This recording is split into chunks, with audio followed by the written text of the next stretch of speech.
Assalamualaikum and very good evening, everyone. Welcome and thank you for tuning into our first OMFS podcast. Okay, so I'm Dr. Shahir. I'm Dr. Sophia. I think first of all, Shahir, we apologize to all our viewers for the slight delay. Yeah. We had some technical issues, which I'm glad we sorted out. Yes. So good to start rolling now. Okay, so the title of our podcast today is OMFS, the beginning. I would like to welcome and thank you to our guests today. Yes. Prof. ST Ong and Professor Dr. Zainal. Thank you for coming today. Yes. Thank you. Most welcome. Thank you for inviting us. Yeah, thank you for your invitation. All right, before we go any further, profs, allow me to introduce the two of you briefly. I'll Yes. try my best because it's impossible to sum up your amazing careers. So, Prof. ST is a alumni of University Malaya, JPA scholar to do Yes. your undergraduate, and then furthered your masters and gazetted in KKM. Served there for about 7 years plus after your 40 years. 40 years in whole, but yeah. 7 after Great. And later joined UM to Yes. lecture. Yes. Yeah, and you had held various posts, important posts, such as the head of department for maxillofacial surgery and also then the deputy dean at one point of time. Yeah, Prof. So currently, Prof, what are can you share with us what are you doing currently? I'm currently still practicing. All right. Okay. And I'm doing, Fantastic. I'm a adjunct professor for International Medical University, IMU. Wonderful. Yes. Still working. Okay. Thank you, Prof. That's why we got you here today to inspire all of us to, keep doing the magic. Okay, Datuk Zainal, sir, you yourself did your undergraduate in Dhaka, sir? Yes. Yeah, and then probably full-time always have been with UM, very loyal Yes, to all the time. All time in the Yes. university. Yeah. So, did your master's in Eastman, sir? Yes, and Yeah. UC College London, yeah. Yep. And also held various posts such as the head of Department of Maxillofacial Surgery Correct. and twice Dean of the Dental School. Yeah. Terms. Okay. Yeah. And also various positions in various committees in University Malaya. Yeah. Yeah. And you left them for a while and now you're back with UM again. Because I was in the ITM for 3 years Yeah. after my retirement. Ah, nice. And then I'm back to UC Malaya. Still also working. Yes. Yes, I don't know. I think we have nothing to do. I retired in 2020 and found that I couldn't stay at home. Ah, fantastic. Try to be busy. Okay. All right. So, Okay, so OMFS, the beginning. Actually, the beginning is a metaphor to emphasize the fundamental step of either your in terms of knowledge, breakthrough, growth, success, and transformation in oral and maxillofacial surgery. So, as introduction, I would like to ask probably Prof. ST Ong briefly how actually you first got interested in oral and maxillofacial surgery. Oh, okay. Quite by accident. or actually, I have been quite interested in hospital work. Mm. So right from beginning, I was already targeting hospital work. Mm. That's where everything evolved, right? Oral maxillofacial. Yeah. Okay. Okay, Prof. Then today, as we all know, we are celebrating the International OMFS Day. So what does it mean to you and why is it important to celebrate it? Okay. Actually, when we first started, we only see our specialty. We don't go very much beyond, and there's already a lot on the plate. Mm. And now that it is more recognized worldwide, I think the International Day is very important because it sort of brings highlight to the profession, not only to highlight to ourselves the importance of our job, but also to educate the public about the importance of oral maxillofacial surgery. I think it's a good day to celebrate. Yeah. Thank you. Sometime to pronounce the oral maxillofacial surgery is full mouth. Yes. Full of mouth. Even to me right now, oral and maxillofacial. Yes. Yeah. Okay. Next. Yes. All right, Prof. So we're just wondering, because this field is very specialized and requires a lot of commitment, especially I'm sure during your earlier years. So if maybe Prof. Zainal, you can share with us how did you start into OMFS? I think I'm more or less like Prof. ST. I like hospital work. And right from the day one, I always want to be a surgeon somehow. Okay. Then after my BDS, I was given opportunity to join UM. Then of course the only surgical based, what do you call that, dental based surgical specialty, oral maxillofacial surgery. So I think I've got that excitement from the early days. Meaning to from be your a surgeon. undergraduate years, you already Yes, in fact, loved before the undergraduate days. what was your training was in Dhaka? Very when we were in USM, we were very much medically trained. Also, was that about the same? Yeah, I think the human disease part in Dhaka, I mean, those days, we do the ward rounds, and we go to operating theaters, and the hospital part of training is, they take it quite seriously. And I mean, involving the postings in all the medical wards and surgical wards. Nice. Prof. SD, yourself?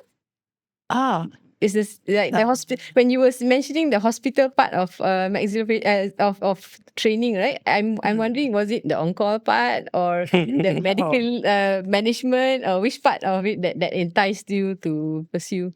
I think I like the medical and the medical part of it more than the surgical actually.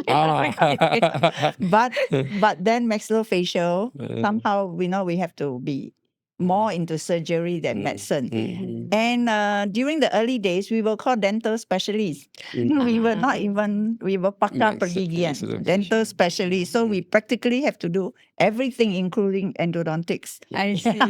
Even though you were already a Even though we were like oral surgeon. I see. So we see a lot of involvement from a pakar pergigian to a pakar pembedahan mulut dan maxillofacial. So it is a big improvement. Meaning even in the term itself is a large. Yes, there it is a bit of a struggle even to get to that. Correct. And I think some of our colleagues are also still struggling to get that term settled in, and for people to pakar bedah mulut right first, and then pakar mulut dan maxillofacial. Yeah. Correct.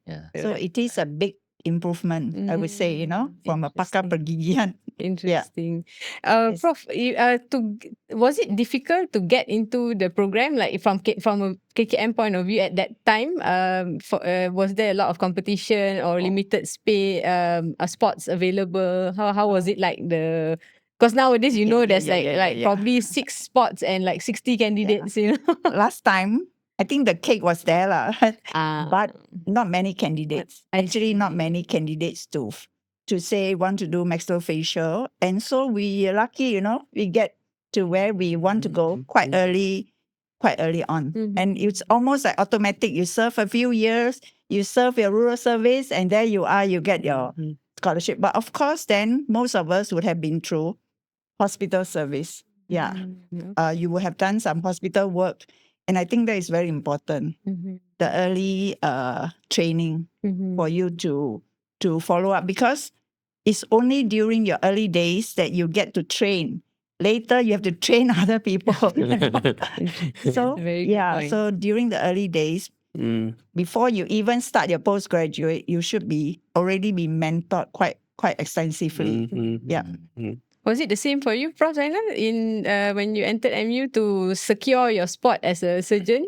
Yeah, I mean, in Stimler, I started my training in 1989 when I joined as a training lecturing department. And I think I was quite, privileged at the time. There's so many seniors, we have Professors C.B. Lian, Professor Lim Kun Ching, and I was placed under their mentorship. And that's what other Prof. Ghazali, Professor Dr. Ma'no, And later on, Prof. Esti actually my senior. Yeah, but she joined a bit later than me, right? Yes. Yeah. So I was privileged to have many seniors, and I must say that I gone through quite a good mentorship over there. And I stayed as a trained lecturer for about 3 years there, and then I went to UK for my further training. So the path was, I mean, like somewhat, it wasn't like a race or anything for you. You had your time to grow and slowly. Yeah. We are very lucky. Yeah. During that I like time. it. Yeah, now the Okay. cake is still there, but I forgot a to lot mention. more people to share. To share. Yeah. Yeah. I forgot to mention Prof. Kanayakam. Yeah. I mean, he's the one earlier there, and he started the head and neck work. Museum Malaya. At that time, we did together with general surgeon rather than the NT. Yeah, we have combined. Interesting. Prof. Krishna, I remember the name. That was 1989. I see. Right. So, Prof, now we're looking into the impact of OMFS lah to you. So, this question to Prof. Zainal, as a surgeon, OMFS procedure can make a huge impact and on patient quality of life. Can you share a story of case that left you a lasting impression on you, either personally or professionally as a surgeon? Any case that you can share? I mean, of course, our career have ups and downs. Okay, I mean, being a surgeon, sometimes you achieve, I mean, something, and somewhere you can say that you fail. Okay, many cases to share. Yeah, my special interest earlier was very much into virtual surgery. Yeah. So that's excited me quite a lot. How early was that, Prof? It was I mean late 90s, early 2000. Yeah. That time we don't have any software to maneuver the image, and we have our own open source. I was privileged to collaborate with Professor Sivanathan, who is a dean of computer science at that time. He got these artificial intelligence tools. He In UM. he connect multiple CPUs to make a supercomputers who could maneuver those CT scan image into 3D and manipulate them, slice them and mirroring and that kind of things.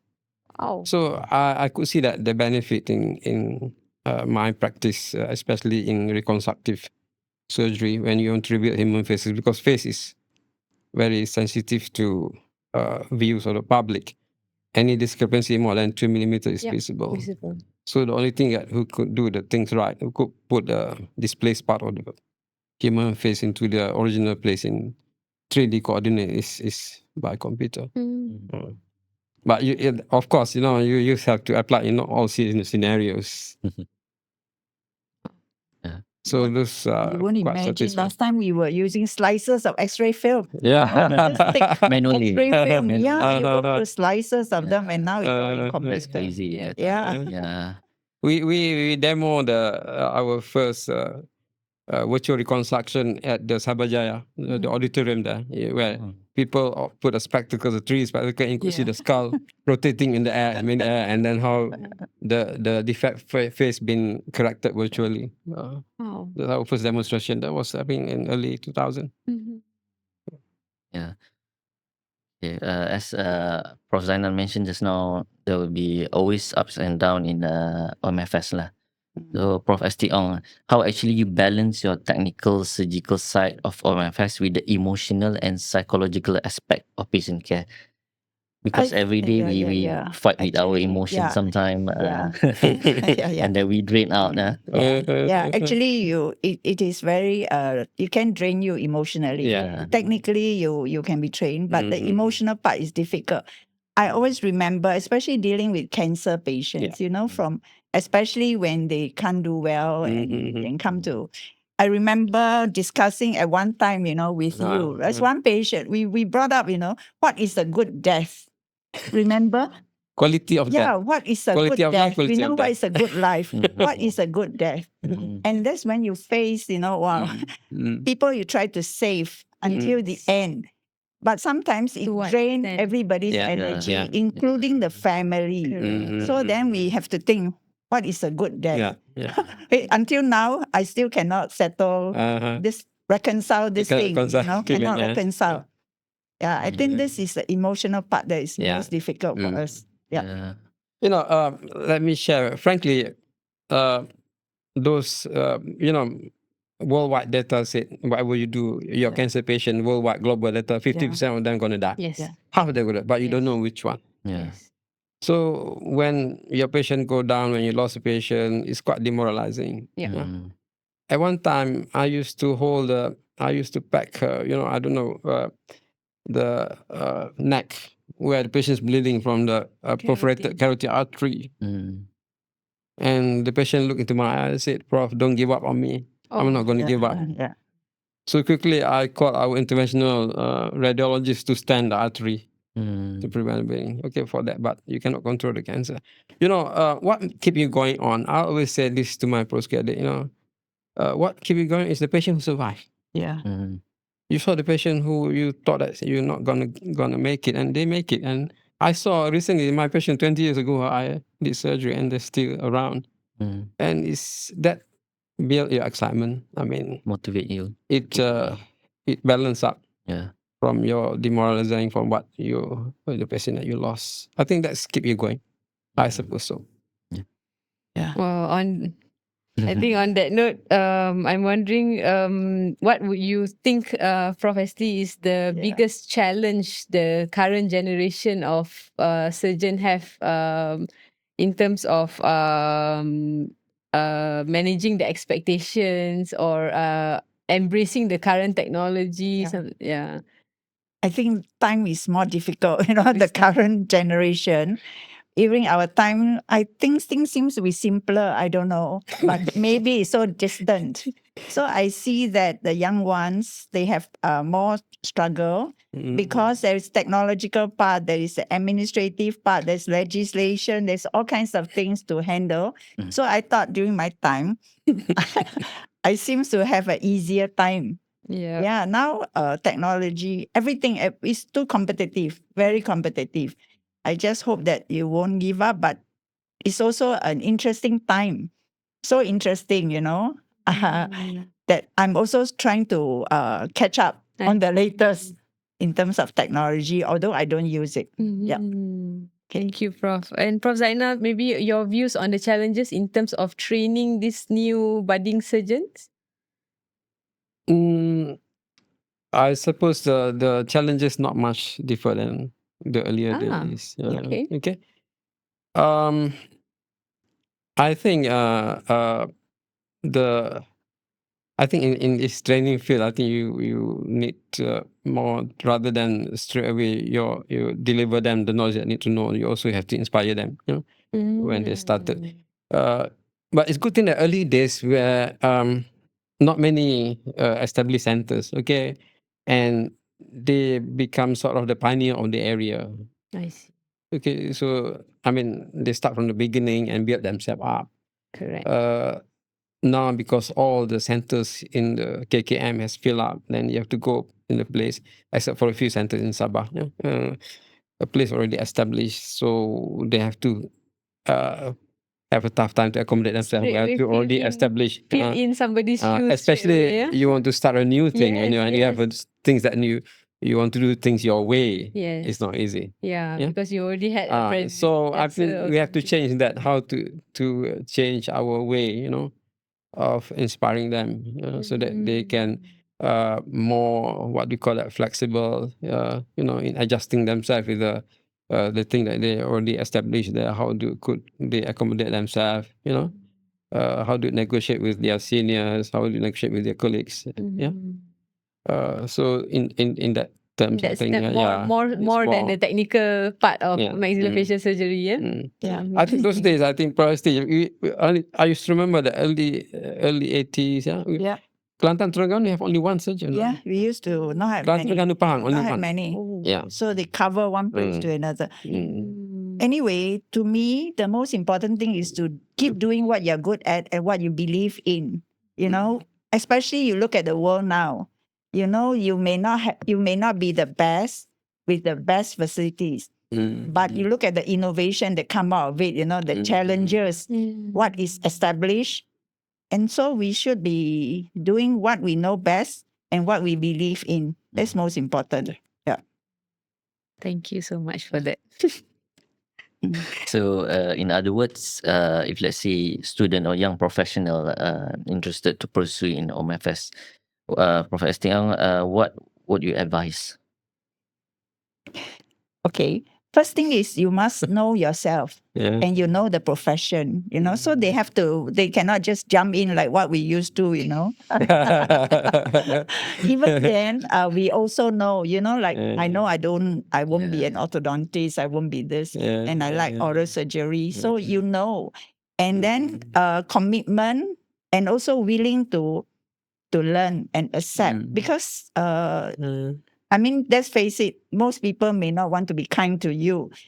And you think if we haven't been through all the bullying, we also have to accept, all the, what we call the senior scolding. So you just have to accept, you have to be robust to challenge other people, to show them. I remember when I first the senior who told us, this generation are not as wholesome. I was thinking, so if you think we have not been through, we have been through all that.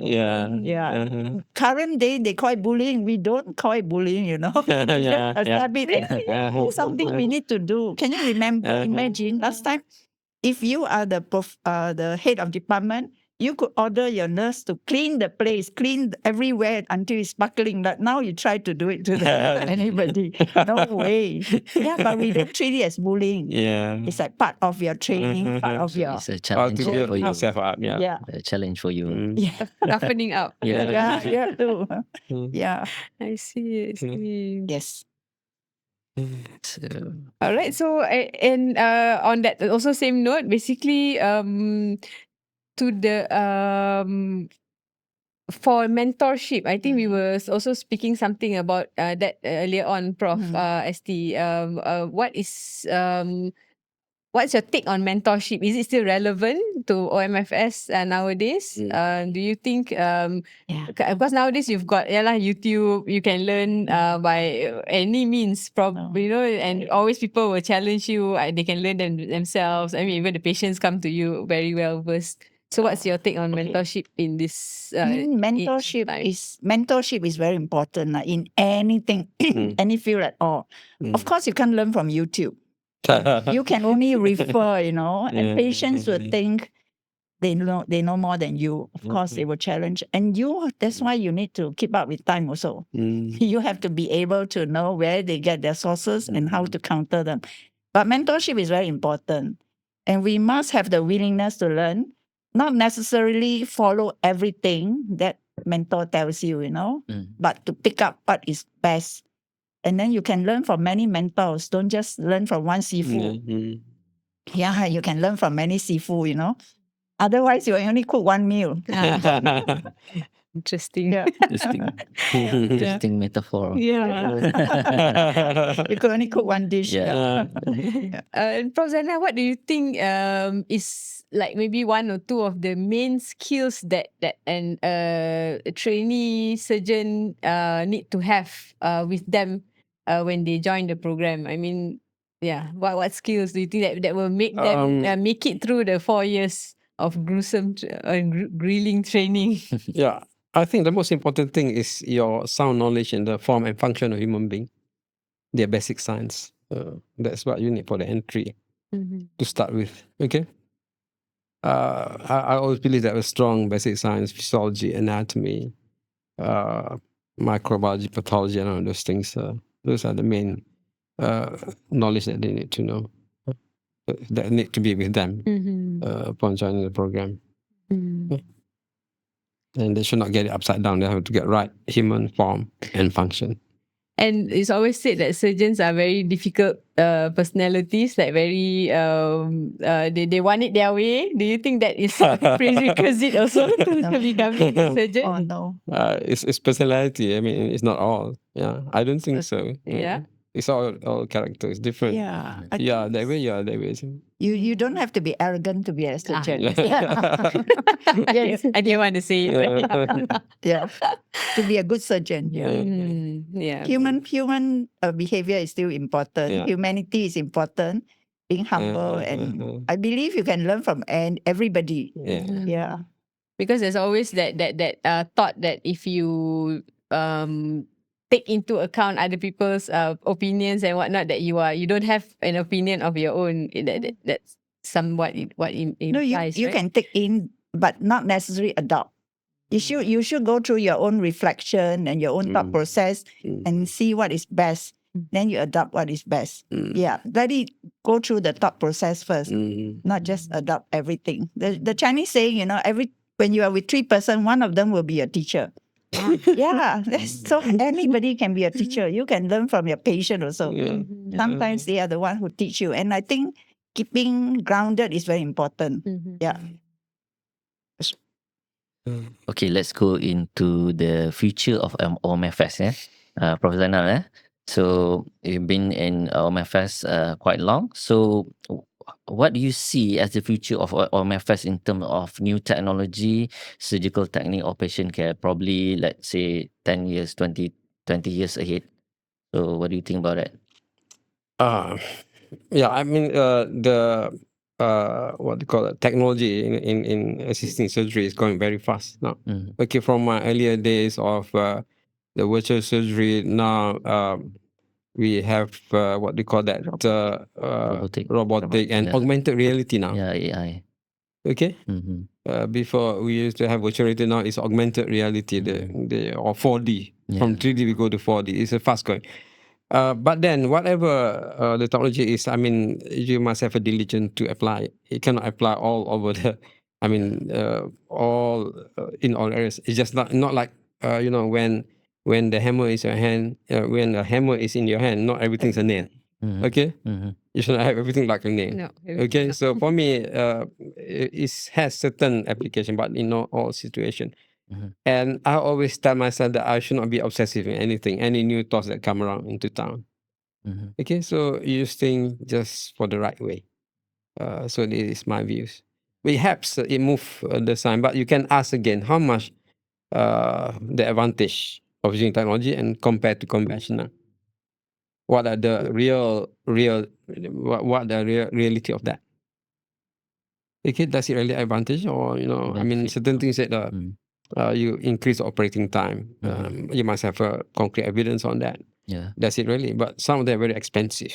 Yep. Okay, I'm sorry to say this, quite critical about this, because some of the what we call the digital planning, yeah.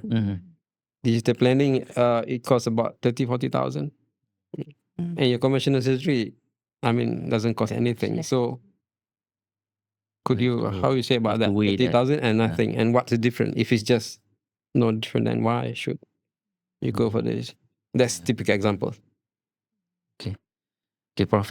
ST Ong, with the growth of telemedicine and digital health, I know in Malaysia, telemedicine is still not that very popular, and then a lot of legal issue. So what do you think about telemedicine and digital health? How do you think OMFS will adapt to this new technology moving forward? Well, I guess we have to. Technology we cannot change. The AI is here, whether we like it or not. Just whether it's going to take over our job or not, I guess not yet. Not yet. Yeah, I think it's still a long way off. Yeah. Yeah. Now the telemedicine and all, I guess it can form a platform for you to collaborate with other people, and you can sort of tap into their specialty, because now from England they could train you to do your surgery here. So those things are helpful, and I think we could capitalize on it.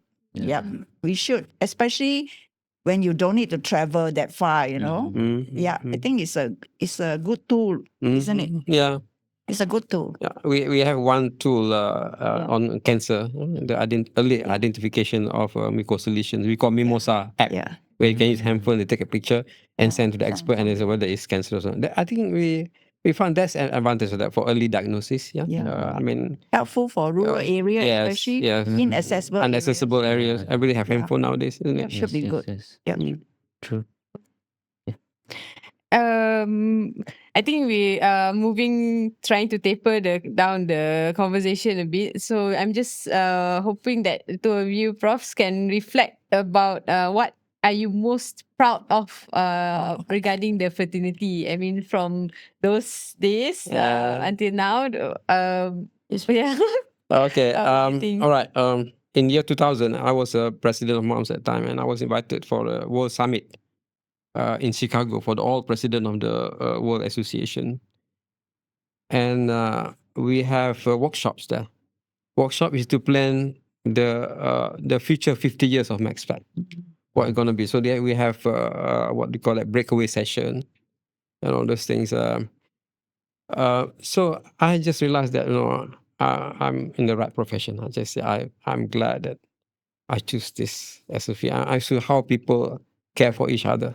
Yeah, how we concerned about all over the world to standardize things to make to move forward together. Yeah? And this IOMS at that time have already formed the Education Foundation, where they bring their experts to your doorstep without any cost. Okay, we start our actually just bring them here from all worldwide, and we just handle the hospitalities.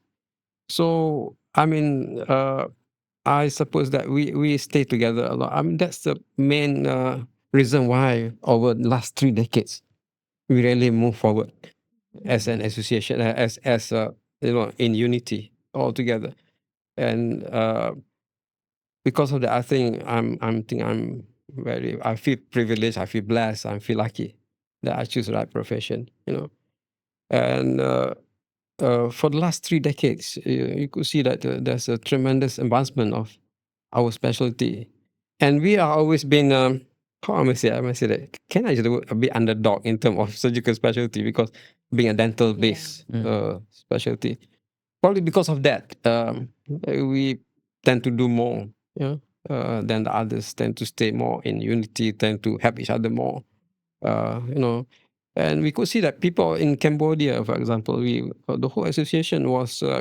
inspired to help them and to start a program now, and then we also playing a part. And there's some surgeons there to mentor the new surgeons.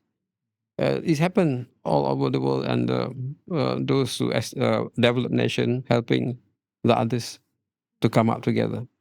And I think I would say very briefly that we in Malaysia, we move together with the rest of the world in terms of advancements of the specialties, in terms of the surgical scope, and in terms of other achievement in the patient management. How are I we don't know about doing? Prof. ST, whether she said the same. We are halfway through that 50-year plan, Prof. Are we on track? Most of the thing discussed there was about the changing trend in the patient, and most then focus on the aging. Because in Europe there are the increase in aging population because less production of the the Less productive. less children. less children, less production of babies. Okay. So we're talking about the changing disease and changing trend. And a few of the sensitive issues was spoken there as well, but not to mention it. Okay. I think, I have only admiration for the younger generation. You're doing, your vision, you have the vision and you have the willingness to work. But it's a matter of time where there will come another tier, where you can really be specialized in certain things and train. At the moment, it's quite spread out. Everybody is doing every specialty. So I'm waiting for the time where you can have centers. Really, the center of excellence hasn't really come out clearly yet. And I hope that will be the next step, center of excellence, and you will train only on specialties. And I think all the time we have been thinking about that along that line, because now, everybody is doing everything and you can't be master of all trades. So we are waiting for those center of excellence to really be center of excellence in certain things. Yeah, that's all. That's very interesting point of view, Prof. And on that note, is there anything that you would have done differently, Prof, throughout your career? No. More specializations or anything? Actually, I'm very happy with how I have progressed all along until so much so that I'm still working. That shows that I'm still, I still like my job. Okay. Yourself, Prof. Zainal? Anything that you I'm wish? same as Prof. ST. I have no regrets for me. I mean, this thing excites me so much. Every morning I wake up, I just looking forward to go to work. I'm looking forward to meet out my postgraduate and looking forward to meet my patients. And I think I realize that I'm already old. No, he's doing much better than me. I'm more relaxed. So I think the most important thing in life, I think, is you have to like what you do. Once you like it, it's just nothing matters anymore. not work And you cannot anymore. see it as a problem or challenges at all. It just gives you to excitement to rise above the problem. Fantastic. Yeah. Fantastic. Right, Syed? Yeah. So let's say we're looking back 30 years back lah, Prof. Zainal. Anything you will advise to your young Prof. Zainal during that time? Any you will do things differently, or what advice? No, I don't have anything too different. I've been just follow your heart, what your heart says and what you like, and then just go for it. I mean, never turn back. Like I saw this movie, Dead Poet Society, and they said, when the times come, you just seize the day. Opportunity doesn't come at any time. When best opportunity, just grab it. Seize the day. Seize the moment. Yeah, seize the moment. Yeah. What about you, Prof. I ST? don't think I can't think of anything differently I would have done. I guess I have not been exposed to another profession. No chance to explore, but I have been quite happy all along. Yep. That's Fantastic. amazing. Yeah, I amazing, mean, yeah. at my age, I'm already beating myself out for so many things. During that time, I might have, but now looking back, okay. looking back, it has been all good. I can't Yeah. remember like Yeah. the difficult part. All are sweet memories. Yeah, Okay. there is up and downs, no doubt. Yeah, Then definitely. Yeah. Definitely. When I was there at that time, I'm sure I regret. Oh dear, why am I here? In the middle of the night. Nobody. Around. Yeah. I'm sure I did that. All right. Fantastic. So, Sophia, before we wrap up, Yeah, you we've have got any- some few fun question to ask. Yes. Yes. So I'm just wondering, Prof. ST, if you weren't a maxillofacial surgeon, how would you imagine yourself to what would you have been doing? Not in dentistry. Actually, I'm a very dull person. My friends call me Madam Square. I actually not a fun person. So I think I would have been a teacher only. Oh, Yeah. Interesting. But Teacher. you are a teacher. Yeah, I would have been a teacher. If not teacher in a medical field, I would have been teacher. School teacher. School teacher, yeah. What subject specifically? Or what Just out of subject? curiosity. I think I will go. I like. Actually, I think I like humanity. I was thinking if I were given a chance, I would go and do philosophy. Yeah. Social science. Social sciences. Yes.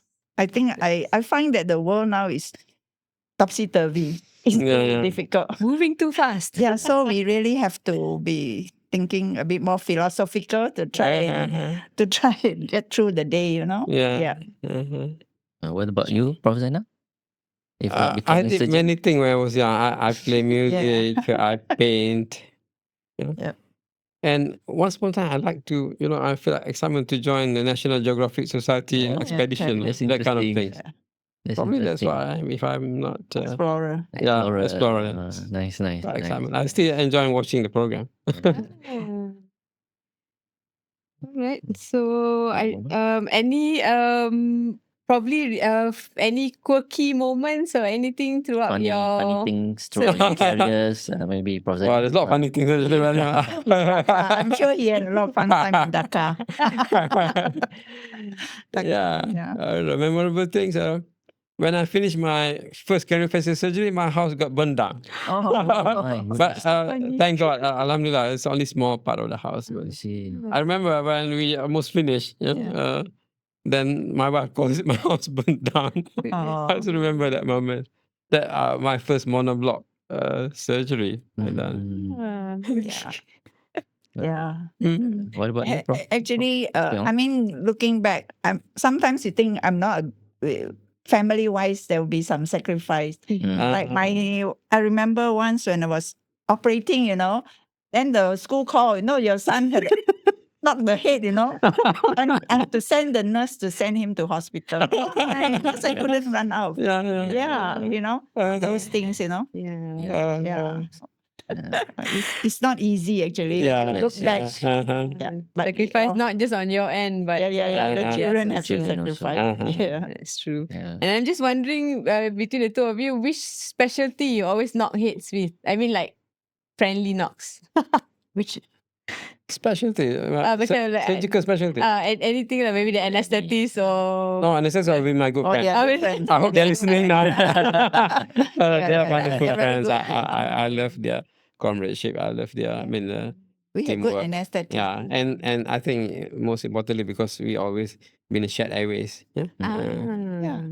that's Don't challenging have much part. conflict, Shared right? airways. During Not our much time, now. yeah, we don't even No. have I like conflict to with acknowledge my ENT or plastic. best anesthetist. the person I really admire is Professor Lucy. yeah. Yeah, I was yeah. actually She's, I think, our pediatric Yeah. anesthesiologist. Always been. Fantastic. we also always Yeah. remember your very Good debates relation. between the two of you. Yeah. Very interesting. Interesting. Yeah. So I think we have come to the end of our podcast for today. Prof, thank you for sharing the day, Thoughts. the evening with us. Sharing experience, your thought, and also Yeah. your vision. Yeah. Thank you for having very us. much. Thank Yeah. you Thank for you for having having Prof. us. Yes, thank you. It's good you. to know that that we also basically have a long way to go. I mean Yeah. that whatever we're going through is still a process, Yes. Yeah. and It's true. it's the Yeah. importance of learning and friendship, and also networking and taking care of each other. I think that's Yes. very important. Mhm. I think also a lot of people ask why is suddenly this year OMFS Day is such a hype. Oh, So why we suddenly celebrating at a bigger scale? I think it's just Yeah. probably MAOMS effort. I think Yeah, we would MAOMS like effort. to it's a good thing to do. We should do every year Publicity, as a same scale. Probably I mean, you maybe should better do next year. more of it. You should do more of it. Yeah, I think it's good. You need to educate people, the public, give awareness, and I'm glad you did it. Actually, very good. I was so happy to thank all the hospitals and universities who put up an exhibition, some balloons, correct, to acknowledge this day, and actually it feels like a celebration. You somewhat feel that you're appreciated, so it's nice. Thank you. All right, so I think I think we will wrap this podcast. Thank you everyone for watching. We have the recording. So whoever missed this podcast we will share the recording later. Thank you everyone for watching. all right. Thank you. Yeah, thank you. Thank you. Good night. Thank you. Good Good night.